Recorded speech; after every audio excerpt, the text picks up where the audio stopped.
Middle class family में बच्चा पैदा होते ही एक्सपेक्टेशंस पाता है, प्यार नहीं। पेरेंट्स के अकॉर्डिंग उनका बेटा पढ़े लिखे और एक स्टेबल लाइफ जिए, सपनों का नंबर बाद में आएगा।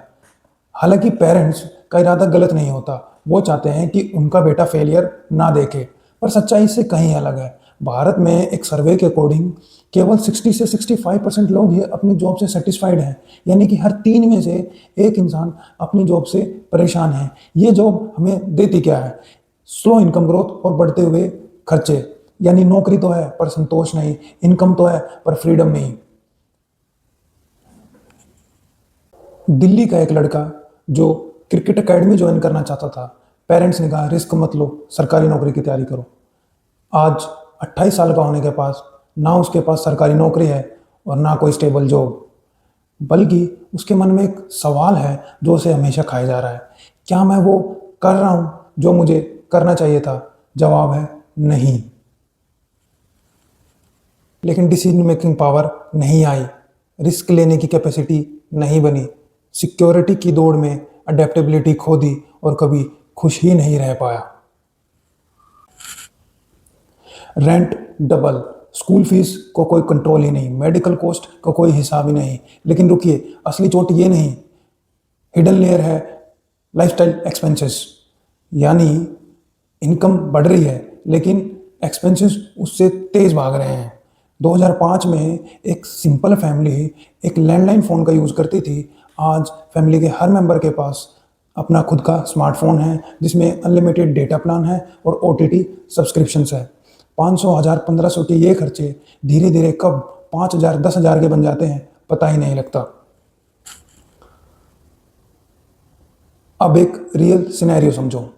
दिल्ली बेस्ड एक फैमिली जिनकी मंथली इनकम 1.25 लाख रुपए है, EMI पर एक कार खरीद ली, EMI पर बाइक खरीद ली, ऑफर देखकर नया टीवी खरीद लिया, एक्सचेंज में AC खरीद लिया, स्मार्टफोन खरीद लिया। अब इसकी एक मोटी EMI जा रही है। यानी जिनकी इनकम ठीक ठाक है उनकी saving zero. Household debit to income ratio पिछले कुछ सालों में बढ़ा है। नॉन हाउसिंग लोन्स और क्रेडिट यूजेस तेजी से बढ़ रहे हैं। क्रेडिट कार्ड की आउटस्टैंडिंग रिकॉर्ड लेवल पर हाई है।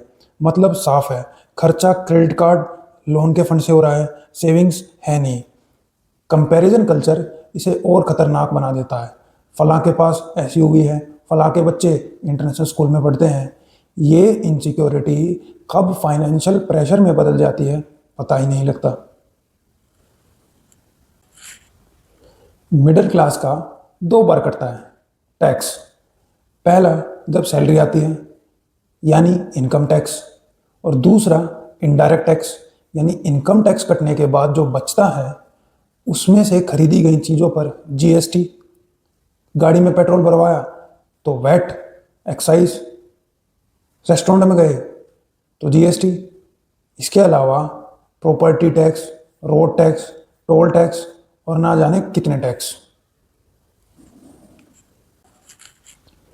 RBI की फाइनेंशियल स्टेबिलिटी रिपोर्ट के अनुसार भारत में हाउस होल्ड डेबिट GDP के लगभग 41% तक पहुंच चुका है और इंडिविजुअल पर कैपिटा डेबिट 2023 में लगभग 3.9 लाख था, बढ़कर 2025 में 4.8 लाख रुपीस हो गया है।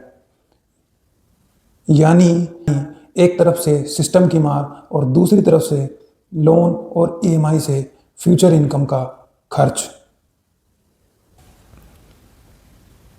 सुबह 7 बजे ट्रैफिक के धक्के खाते हुए ऑफिस के लिए निकलना, वहां पहुंचकर बॉस की डांट सुनना, आते हुए खराब हवा में सांस लेना और उसी ट्रैफिक को झेलते हुए घर पहुंचना, घर पहुंचकर खाना बनाना या और जिम्मेदारियां निभाना। अब इन सब ने दिया क्या? इन सब ने दिया क्रॉनिक स्ट्रेस, हाइपरटेंशन, डायबिटीज़ और 30 साल की उम्र में ही बाल झड़ने लग गए। अब इसको ओवरकम करने के लिए जिम भी ज्वाइन की, लेकिन 2 महीने जाने के बाद फिर वही बहाना, टाइम नहीं है। असल में खराब मैनेजमेंट के कारण हमने अपने लाइफस्टाइल को, अपनी हेल्थ को प्रायोरिटी नहीं दी और अपने मेडिकल एक्सपेंसेस को बढ़ा लिया। डरना नहीं है बल्कि स्ट्रेटेजी बनानी है। First, financial literacy. सेविंग्स पर डिपेंड मत हो, बल्कि इन्फ्लेशन बीटिंग इन्वेस्टमेंट सीखो। Second, skill development, skill develop करो, सिर्फ जॉब पे डिपेंडेंट मत रहो। हेल्थ डिसिप्लिन, अपने शरीर पर ध्यान दो, रेगुलर एक्सरसाइजेस करो, बगैर एनर्जी के एम्बिशन भी नहीं बनेंगे। फोर्थ, लाइफस्टाइल कंट्रोल, कंपैरिजन करना छोड़ दो और ईएमआई और बगैर लोन के सर्वाइव करना सीखो। मिलते हैं अगली वीडियो में।